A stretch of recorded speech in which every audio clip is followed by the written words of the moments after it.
শুভ সন্ধ্যা সবাইকে। আমি এই মুহূর্তে একটি কবিতা আবৃত্তি করছি। কবিতার নাম হলো বনলতা সেন, লিখেছেন জীবনানন্দ দাশ। হাজার বছর ধরে আমি পথ হাঁটিতেছি পৃথিবীর পথে, সিংহল সমুদ্র থেকে নিশীথের অন্ধকারে মালয় সাগরে। অনেক ঘুরেছি আমি বিম্বিসার অশোকের ধূসর জগতে, সেখানে ছিলাম আমি।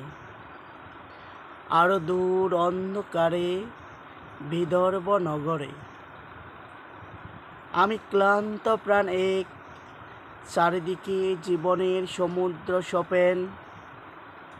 আমার এ দুদন্ত শান্তি দিয়েছিল নাটোরের বনলতা সেন। সুলতার কবেকার অন্ধকার বিদিচার নিশা, মুক্তার শ্রাবস্তির কারুকার্য, অতি দূর সমুদ্রের পর হাল ভেঙে যে নাবিক হারাইয়াছে দিশা। সবুজ গাছের দেশ যখন শেষকে দেখে দার্শিনী দ্বীপের ভিতর, তেমনি দেখেছি তারে অন্ধকারে। বলে শেষে এতদিন কোথায় ছিলেন? পাখির নীড়ের মতো শোক তুলে নাটোরের বনলতা সেন। সমস্ত দিনের শেষে শিশিরের শব্দের মতন সন্ধ্যা আছে। দানার রৌদ্রের গন্ধ মুছে ফেলেছিল। পৃথিবীর সব রং নিভে গেলে পান্ডুলিপি করে আয়োজন। তখন গল্পের তরে জোনাকির রঙে ঝিলমিল।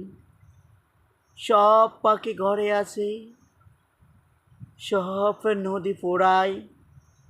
এ জীবনের সব লেনদেন, তাকে শুধু অন্ধকার মুখোমুখি বসিবার বনলতা সেন। Thank you.